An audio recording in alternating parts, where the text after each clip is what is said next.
Alright, now I got a 3/3 ownage. I love it. Oh, here we go. Alright.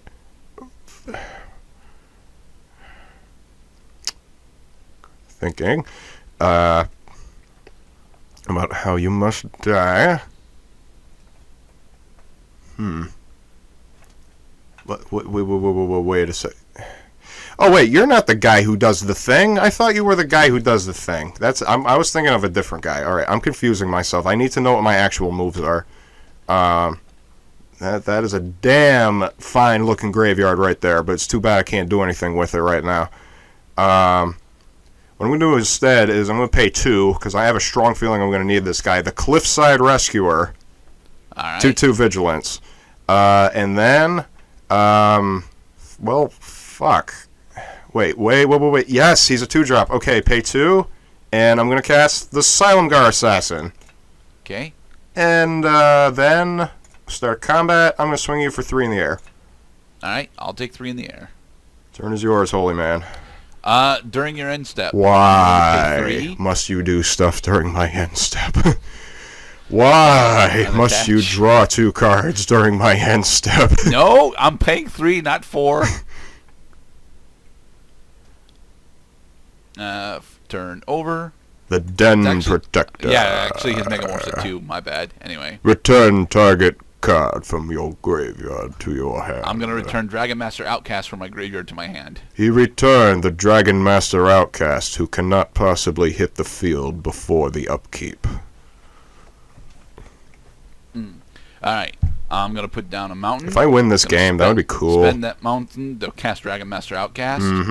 And then 1, 2, 3, 4, 5, 6, 7. Fuck. For Meteor Golem on your Cliffside Rescuer. Fuck. Alright. Cliffside Rescuer is dead because he's got summoning sickness. I mean, not going to necessarily enter into it, but, yeah. And if I recall correctly... Yeah, okay. So, I'm going to swing at you for 7. Swinging for 7. I'm going to block your Den Protector with my Silumgar Assassin.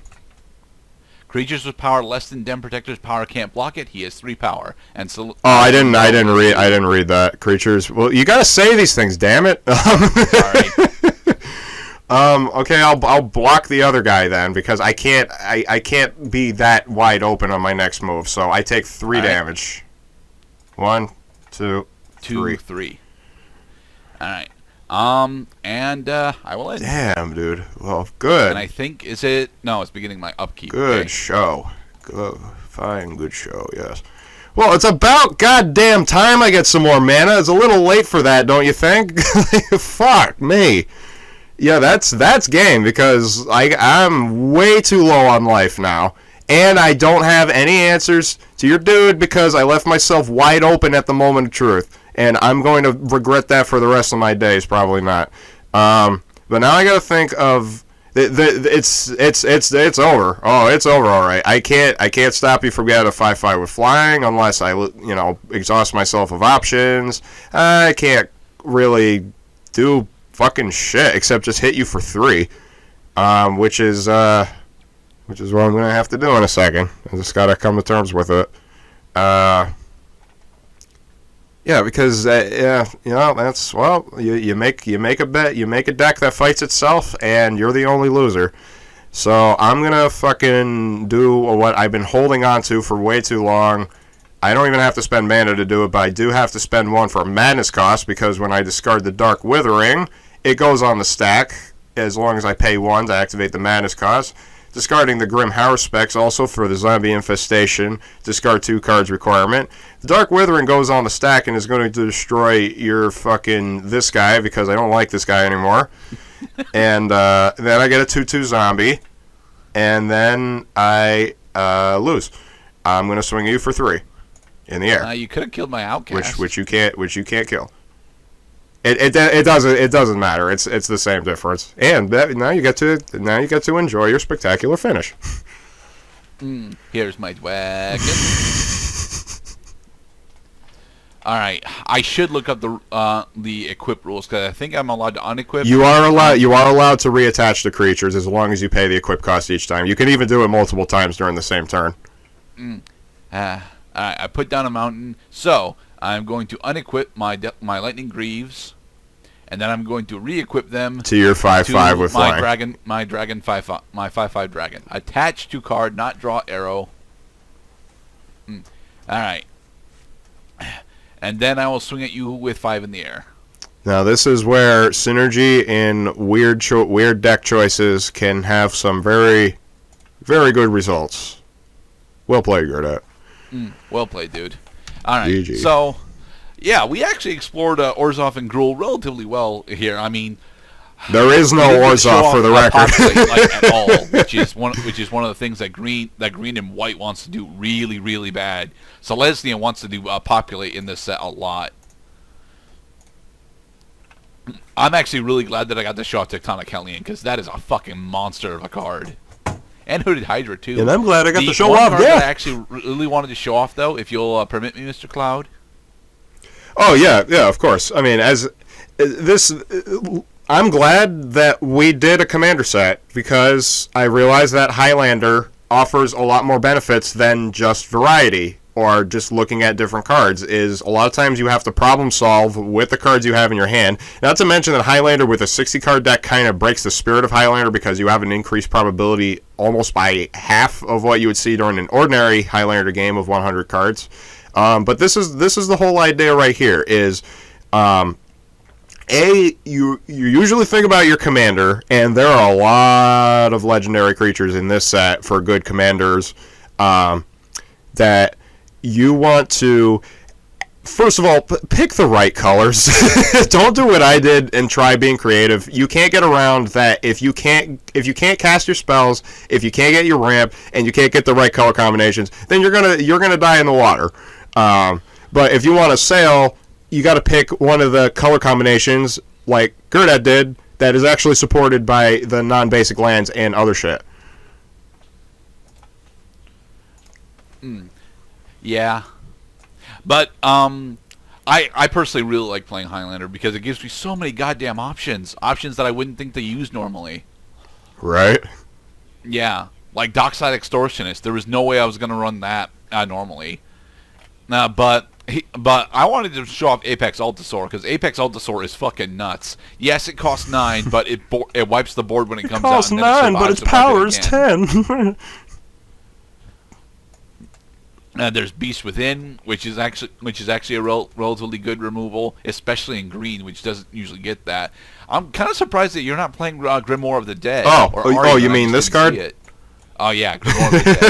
Grimoire of the Dead is fucking great. Didn't draw it. Okay. I've got Empowered Auto Generator because I knew if I was going to ever get Apex Altasaur or Tectonic Hellion off, I knew I was going to need some scaling mana options. So Empowered Auto Generator really helps with that. I got a Giant Ataphage, which is mostly here for the populate bonuses that I had the potential to get, like with full flowering. Oh man. And then we have, of course, Dash. Dash is like one of my favorite fucking keywords. Dash. It is so cool. Dash and go, go, go. Gonna smack you on your toe. Then, of course, we have the banned card Faithless Looting. Faithless Looting. I'm gonna miss that card.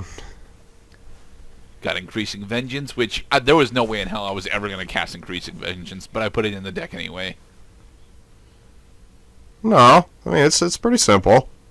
You just copy a really. You told me at the onset that you had a lot of really powerful instants and sorceries, and goddamn, did you have a lot of really powerful instants and sorceries? I'm running a total of 8 sorceries, but that's still too many for me because I always prefer to play Monster Mash. So Flame Rush Rider, Dash is an ability they introduced in Cons of Tarkir, if I'm not mistaken. Yeah, in the Tarkir set. So that's where it's all about haste. It's all about drawing blood when you can. So you dash. Mm-hmm. And what else we got? Empowered Auto Generator, charge counters. They what I also love about Commander is I brought together a lot of different keywords. I mean, I just read charge counters, and I didn't even realize that there were charge counters in this set until I read that. We got Morph, we got Madness, we got Imprint. just all kinds of stuff to keep the game interesting, especially focusing on unknowns. Morph is a great keyword for spicing things up a bit, especially if you're running multiple morph cards in a commander setting, which I don't even know if morph is... I mean, I could see if Willbender is probably one of the best morph cards like in the game to this day. Deathmist Raptor outranks it for power, honestly. That ranks it for power, but you gotta think like tech. Like you could straight screw up a great play with a well-timed Willbender morph. Oh, and I fucking knocked my microphone again. And among other cards that I couldn't play, I like the Doomed Artisan. I don't know how much focus we have on this guy. He's a great 3-drop. If you drop this guy on turn 3, there's a good chance that if you're focusing on how many sculptures this guy is going to create, especially after he leaves the field, because I looked it up, Doomed Artisan will let your sculptures attack and block after he dies, which would explain why he's doomed, because you're probably going to keep swinging with him every turn. And then you got a bunch of 3/3 Muzz or 4/4 Bras. Honestly, Doomed Artisan really, really wants to have the populate package that's thrown about. Yeah, populate. The Silencia.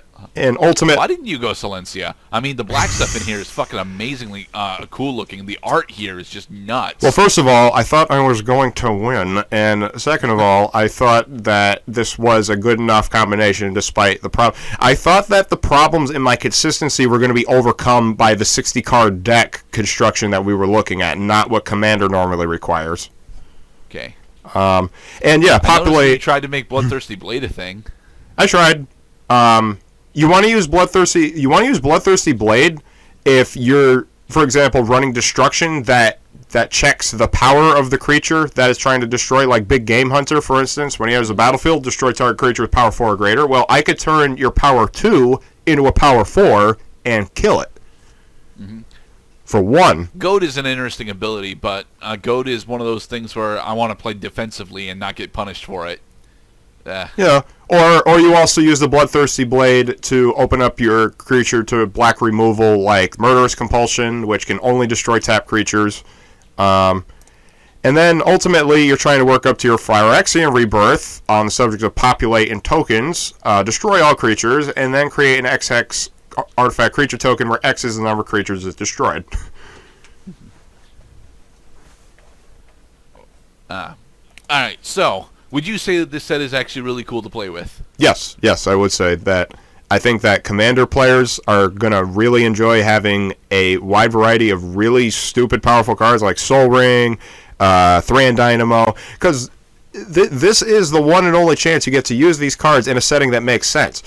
There's only a 1% chance you're going to draw these really powerful cards, so in the end, it might not even matter that you're running it in the first place. I'm sure there are people who can swear that they've played their Commander deck like 10 times and they never drawn like any one card. or even 100 times. I think that this set equips players to make the deck that they want to just cruise with their Commander. Yeah. And that's what it's trying to do. It's a steroid for the Commander format. Yep. You got Burner's Chart to get your basic lands out. You got Druid's Deliverance to slow the game down. And you got the Apex Altasaur to say, screw you, I run dinosaurs. Dinosaurs are nice. Alright, everyone. This has been us exploring the Commander 2019 set. Tune in next time for Cloud Set, whatever he picks. I'm not sure what he's going to pick yet. My vengeance. Vengeance! Vengeance will be mine!